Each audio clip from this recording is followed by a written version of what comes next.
ठीक है दोस्तों, आप सामने क्वेश्चन है कक्षा 8वीं और टेस्ट पेपर 2025 के लिए वेरी इंपॉर्टेंट टॉपिक रहने वाला पूर्णांक 60 का है।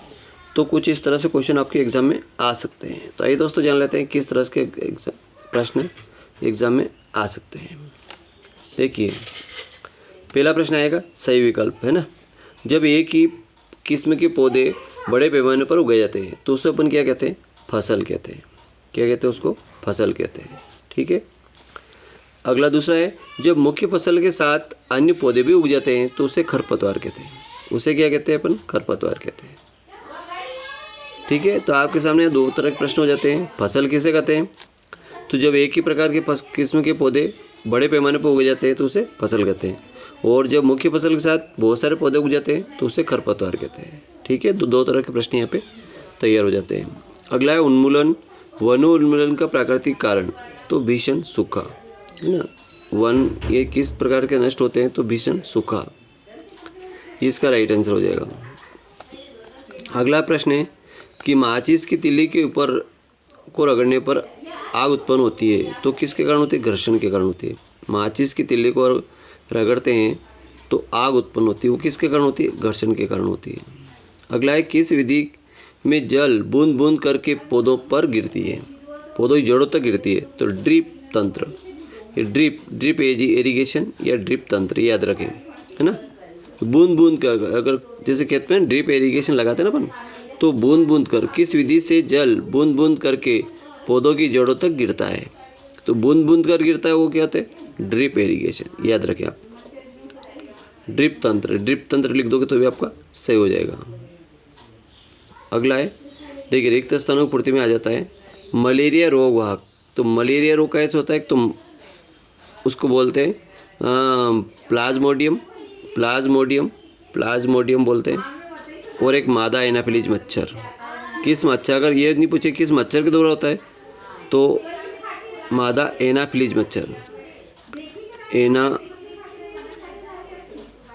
एनाफिलीज मच्छर, है ना। मादा एनाफिलीज मच्छर, है ना। किस मच्छर से होता है? तो मादा एनाफिलीज मच्छर। रोग वाहक प्लाज्मोडियम, ये दोनों आप याद रखें। ठीक है। दोनों तरह से किसी भी तरीके से पूछा जा सकता है। अगला डेंगू रोग वाहक, तो मादा एडीज मच्छर। एडीज मच्छर से डेंगू होता है ना। यदि अगर यूँ पूछ ले कि मादा एडीज मच्छर से कौन सा रोग होता है, तो डेंगू रोग होता है ना।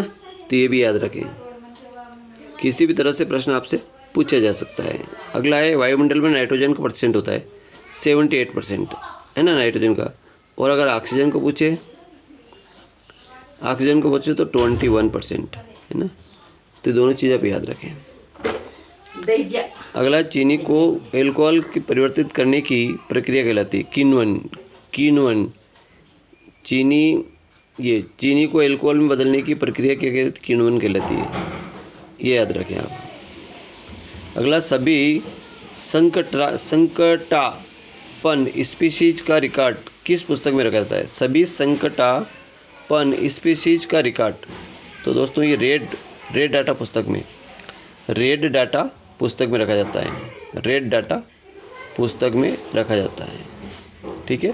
तो ये तो आपके खाली स्थान और कुछ प्रश्न इस तरह से, इसके अलावा बहुत सारे प्रश्न आएंगे, लेकिन कुछ एक प्रश्न आपके सामने बता रहे हैं। देखिए सूक्ष्म जीवों के प्रमुख वर्ग, तो सूक्ष्म जीवों के 5 वर्ग हैं: जीवाणु, कवक, प्रोटोजोआ, विषाणु, शैवाल। ये भी आप याद रखें, है ना। ये आपको 3 नंबर दिला सकता है या 2 नंबर दिला सकता है। ठीक है। अगला है पीयूष ग्रंथि किस प्रकार की ग्रंथि है और कहाँ पाई जाती है? पीयूष ग्रंथि एक अंतःस्रावी ग्रंथि है। कौन सी ग्रंथि है? अंतःस्रावी ग्रंथि। आपको यूँ भी पूछ ले कि एक अंतःस्रावी ग्रंथि का नाम लिखो, तो पीयूष ग्रंथि, है ना। ये शरीर के मस्तिष्क पाई जाती है। कहाँ पाई जाती है? मस्तिष्क में पाई जाती है। ठीक है। अगला प्रश्न इस तरह से आ सकता है खरपतवार किसे कहते हैं? तो खरपतवार यानी मुख्य फसल के साथ अन्य पौधे भी उग जाते हैं जिससे खरपतवार कहते हैं, है ना। मुख्य फसल के साथ अन्य पौधे भी उग जाते हैं जिससे क्या कहते हैं अपन? खरपतवार कहते हैं। अगला भावी निषेचन किन जीवों में होता है? तो भावी निषेचन होता है दोस्तों, एक तो मेंढक में होता है, टिड्डे में होता है। ये टिड्डे याद रखें। देखो टिड्डे में होता है ना, टिड्डे में होता है, मछली में होता है और स्टार फिश में होता है भावी निषेचन, याद रखें।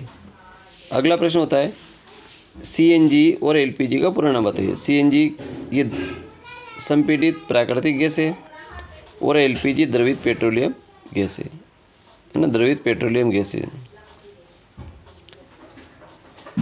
ये खाना पकाने में गैस काम आती है। द्रवित एलपीजी गैस खाना पकाने में काम आती है। खाना पकाने में कौन सी गैस आती है? एलपीजी गैस, है ना। तो इसके अलावा बहुत सारे क्वेश्चन हैं जो हम आपको कुछ एक देर बाद प्रोवाइड करने वाले हैं। तो जब तक आप इन प्रश्नों देखिए और समझ के जाइएगा।